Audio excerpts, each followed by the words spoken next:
Hi, welcome back. I'm Dr. Melanie Carlo, and I'm curious, are you feeling that familiar pressure that comes often at the end of the year when you're putting a lot of thought into how you want things to shift or change, how you could be more or better, maybe push harder, accomplish more? Well, I want to offer you something different today. Maybe you don't need another resolution or better system. You definitely don't need to hustle harder because, in case you haven't noticed, we're all hustling and it isn't making us happier. What you may need, and definitely what your body needs, is to slow down and heal. Now, what does that really mean? So, today we're going to explore why pushing through is no longer the answer when you learn what I want to share.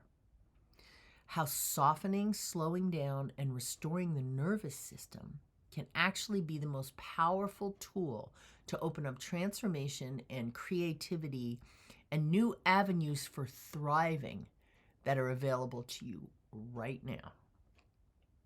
But there's a reason why we default to hustle mode. So let's start here. Many of us have been trained. We've literally been trained in our brains to believe that more is better. More habits, more practices, more goals, more discipline. But very often that drive doesn't come from clarity, it comes from old programming. And old programming gets inside of a nervous system and causes a physiology that makes it so you never really have learned how to rest or stop. It's a nervous system that actually believes that being in action mode is the only way to go because the environment has built-in triggers that have come from long ago that keep telling us we're not safe, we got to keep going. This is negativity bias. We actually evolved to be making sure that we always paid attention to what could go wrong. Some people notice they have a really quick tendency to awfulize, to see a glass half full, and they think something's wrong with them.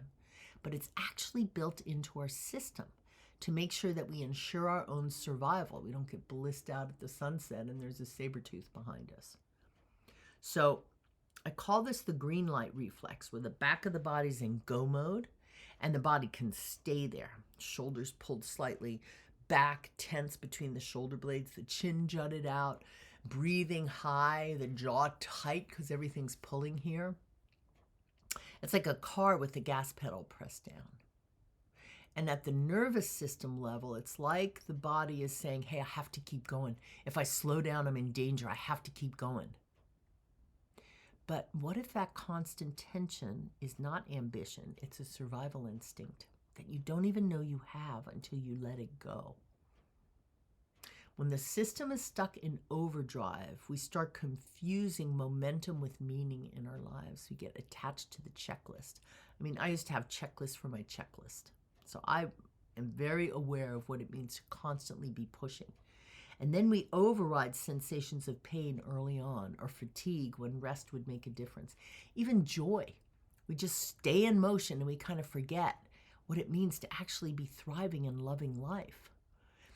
And over time, for a whole bunch of reasons, this survival pattern gets so familiar that we stop noticing the effect it's having on us, the cost. But there is a cost of living in constant overdrive. Persistent neck, shoulder, jaw pain from muscles chronically pulled forward and up. Low back pain from that low back being tense, that inward curve you can't quite get rid of. Trouble sleeping, racing thoughts, you try to slow down and you just can't do it. Digestive issues, never getting to the rest and relax part of our physiology so we can truly digest. The system needs that to function properly. Or maybe you notice a shorter fuse. Things bug you and you have just a lower emotional resilience to the changes that come in the world. Or sometimes a quiet, disconnection, just feeling kind of numb to things from your body, from others, from yourself.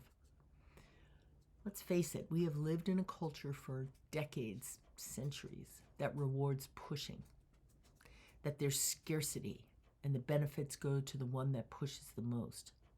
But your nervous system has limits. And when those limits are ignored long enough, the body will whisper, and then it will shout, and eventually it'll just shut you down. It's like I say to my clients a lot, first you get tickled with a feather, then you get tapped with a stick, and then you get hit with a brick. Oh my gosh, look who wants to say something. Come here, you. Hi. This is one of my little guys that reminds me what it means to slow down and chill. You ever notice dogs, they really know how to do that. They go, and then when they're done, they lay down and they let it all go. So how do we learn to respond to the feather and not have to get to the stick or even with the brick? That's what we want to learn, because that brick can look a lot like burnout or chronic pain in multiple areas of the body that kind of moves around. First it's your neck, then it's your shoulder, then it's your wrist, then it's your back. Or anxiety that seems to come out of nowhere, or brain fog. That was a big one for me. Or a lingering sense that something important is just missing, because real transformation doesn't happen through force.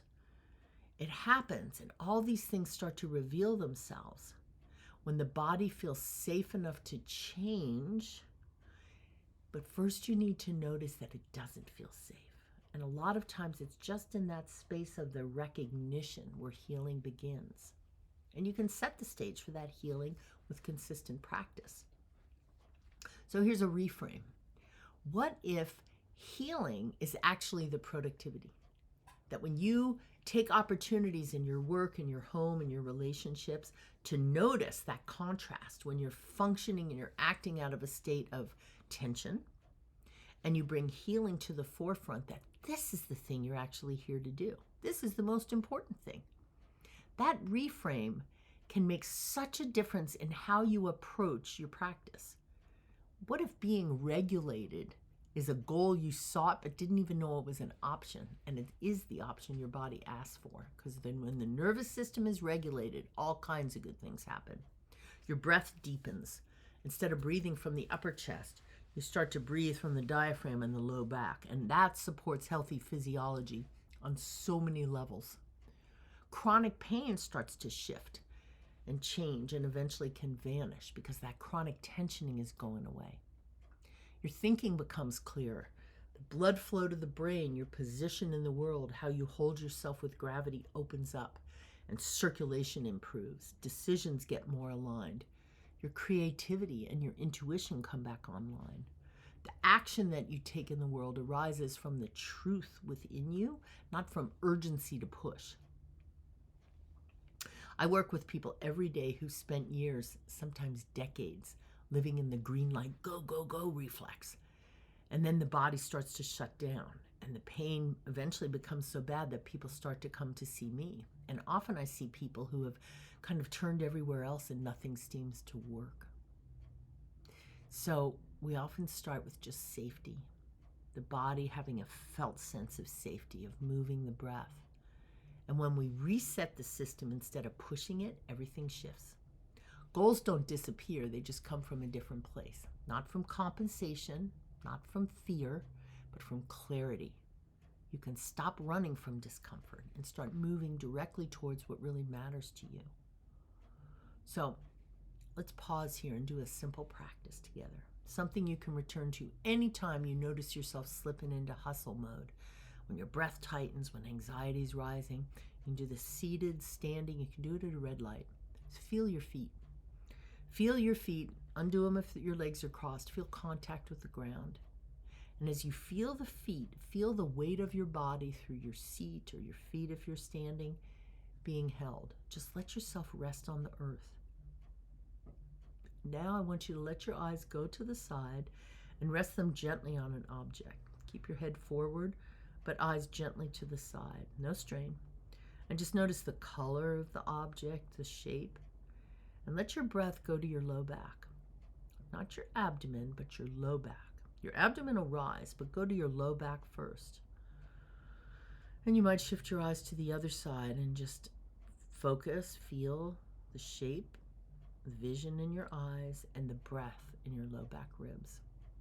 Now put one hand on your belly, solar plexus, and one hand on your chest, and just notice as you're breathing. Not to fix, but just noticing. And I want you to do a type of breathing where you inhale for a count of 4, pause for a count of 2, And exhale for a count of 6 or 8, or even 10 or 12 if you can do it. Just breathing in for 4, pausing for 2. Exhale to a count of 6, 8, 10.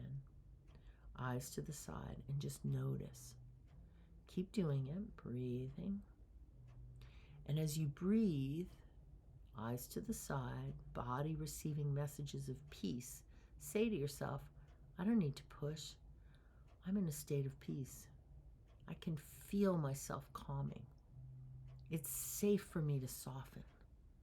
Feel that in your bones as you're experiencing the sensation of it. And just notice if your shoulders drop, if your jaw loosens, if that inner noise turns down even slightly. And this is healing. Not an idea, but an experience of healing. That's how your primitive brain learns that it's safe to let go of these reflexes. So this year, let's see if you can aim not to do more, but to do things differently. Create change from a body that feels grounded and supported, seen, with compassion from you. Building a nervous system that trusts you enough to release old survival strategies. You can find the brilliance that's your birthright. It's all of our birthrights, no matter who we are. Find that brilliance from a place of openness and peace in your physical self. When you choose what you want to do because it feels right. And recognize deep inside you're not broken, you're not behind, you're not lazy. You're actually healing. And that is not a detour. It is the path. So if you'd like more practices and guidance for regulating the nervous system, restoring clarity, reducing pain, subscribe for future episodes, or share this with someone who's exhausted and doesn't know how to stop. And check the link in the description for upcoming classes and resources. Let this be the year you come home to yourself. You don't need to hustle more. You need to heal. Right? Let's be chill like a chihuahua. Right?